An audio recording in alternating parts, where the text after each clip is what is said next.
You know, game developers sometimes think rooms like this are a good idea, but quite often, no. No, they're not.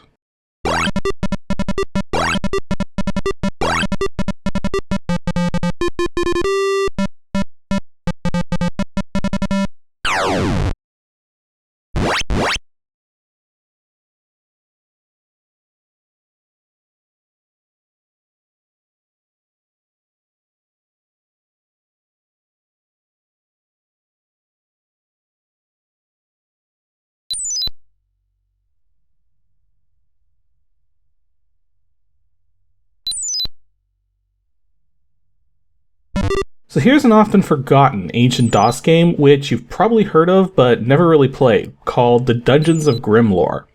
The reason you've likely heard of it is because it was an early shareware title.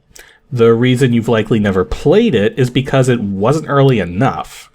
This game came out right around the time Doom was hitting the scene, so it was not only eclipsed by that, but this game was also a bit outdated when it hit the scene, having the kind of graphics, sound, and gameplay more suited to games which came out on PC at least 3 years prior.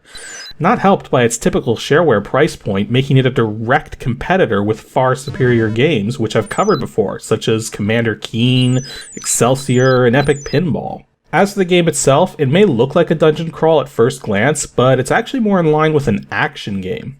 The goal being to collect treasure, find keys, and defeat a boss in each of the 3 episodes of the game. The simplest way to describe this game is adequate. It's not a bad game by any means, but it's incredibly straightforward with no real challenges other than try not to get lost, as each game is a surprisingly large world to explore and a key sequence you need to go through in order to succeed. Thus, there's a lot of backtracking as well. It's long and monotonous, plus has some bugs to deal with, but at the same time, never really does anything wrong, so yeah, it's simply adequate. I've played much better, and I've certainly played far worse.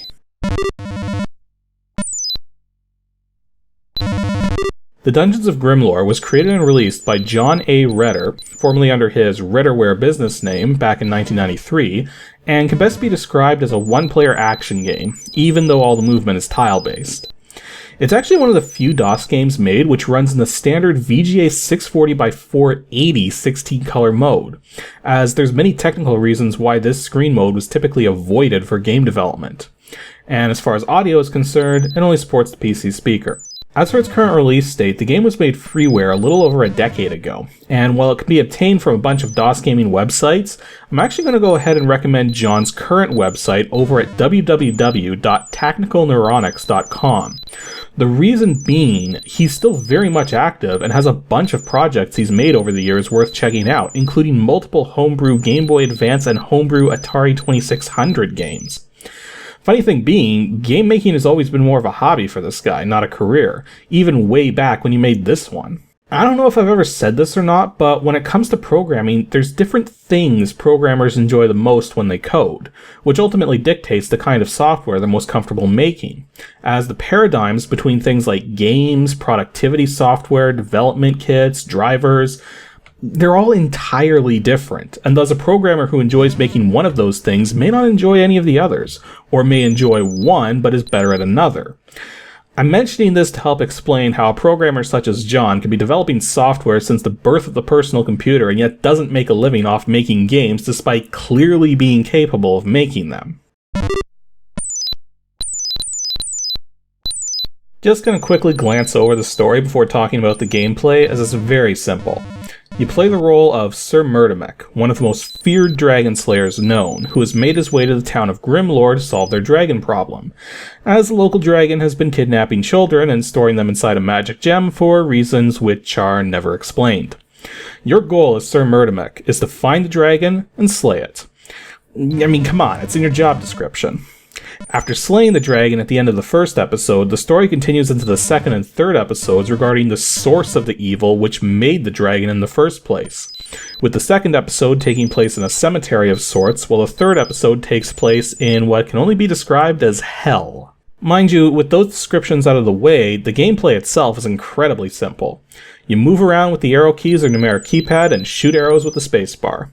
Though if you're not facing the direction you want to move in, the first time you press a directional key, you'll face that direction, then you can start moving with more key presses. You have an arrow count at the top of the screen, an energy bar at the bottom, and a selection of 4 keys to find: blue, green, yellow, and purple, though the order you find the keys in is different for each episode.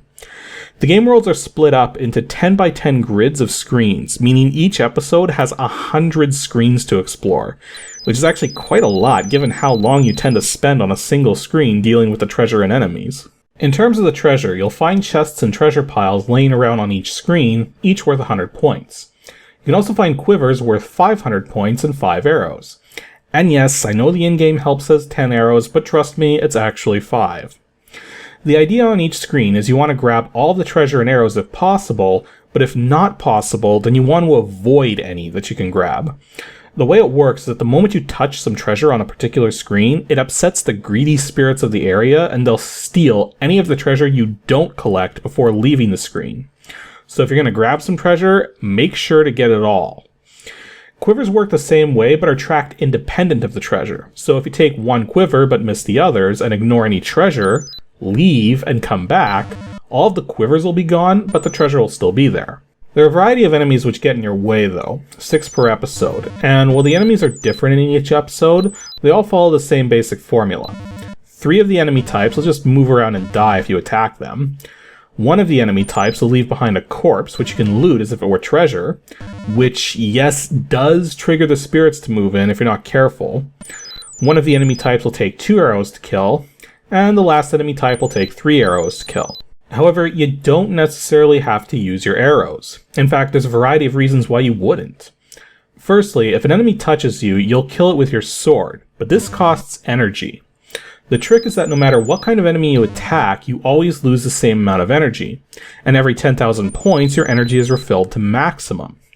So, by managing your energy and carefully deciding which enemies to use arrows on and which to attack directly, you can do a better job of stockpiling your arrows so you don't run out, yet still defeat everything in your path. Mind you, enemies aren't worth points at all, so if you can ignore them without missing any treasure, then feel free to do so. You also have to be mindful of secret walls. In each episode, only 2 types of tiles can potentially house secrets, the ones used as corner walls, and a particular type of background tile used beyond. It's usually pretty obvious which wall types can be secretive, and all you have to do to pass through one is just attempt to move through it. Secret walls are kind of abused in the first episode, and are used much more effectively in the second episode, while in the third episode, they're hardly used at all. Now, for those of you who want to give this game a try, I want to draw your attention to a couple bugs which can really hinder you if you're not mindful of them. The first has to do with regenerating your energy. You see, you're supposed to get a full energy restore every 10,000 points. But this doesn't always happen right on the nose, and the reason is because the 10,000 points you need are tracked in a separate variable. But when this variable goes over 10,000 points, it doesn't subtract 10,000 from itself, rather it resets itself to 0. So let's say you have 49,900 points, then collect a quiver which is worth 500. This puts you to 50,400 points. Gives you an energy refill, but the variable tracking your progress to the next refill is reset to 0. Thus you would need 60,400 points for your next energy refill. It's a bit weird like that, but just something to be mindful of when managing your energy. The other bug to be aware of is simpler but far more deadly. Basically, if you take damage while staying still, it creates a state where any arrows you fire will immediately be cancelled out until you make a movement, either to face a new direction or to walk forward. This is due to how the arrows check for solidity and how enemy deaths are handled. Most of the time this will never be a consideration, but it's definitely something you need to worry about if multiple enemies are capable of striking all at once, in which case it's better to have the energy to take them all out without your arrows, rather than trying to arrow them all. This also affects the graphical display of corpses you can loot for treasure, in the event you fire an arrow at the same moment they run into you, causing them to die in the same tile the player's standing in. If the player then moves off of the tile, the corpse won't render, but it will functionally be there, and can not only be collected, but will block arrows. Lastly, there's actually a map you can use in each game, but you can't just pull it out and view it with a keystroke. Instead, you have to find the room it's in to view it. This definitely would have been much better suited as a collectible item you could find and then use to your heart's content.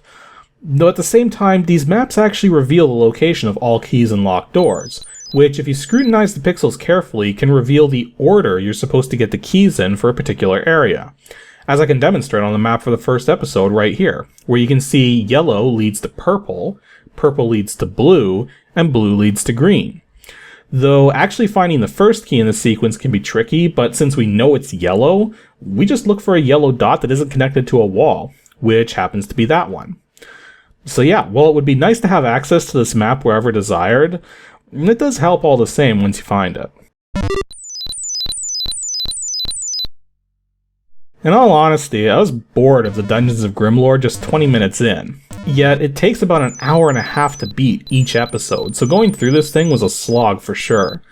But at the same time, I recognized that this is the kind of game I likely would have made on my own accord when I was younger, given half the chance.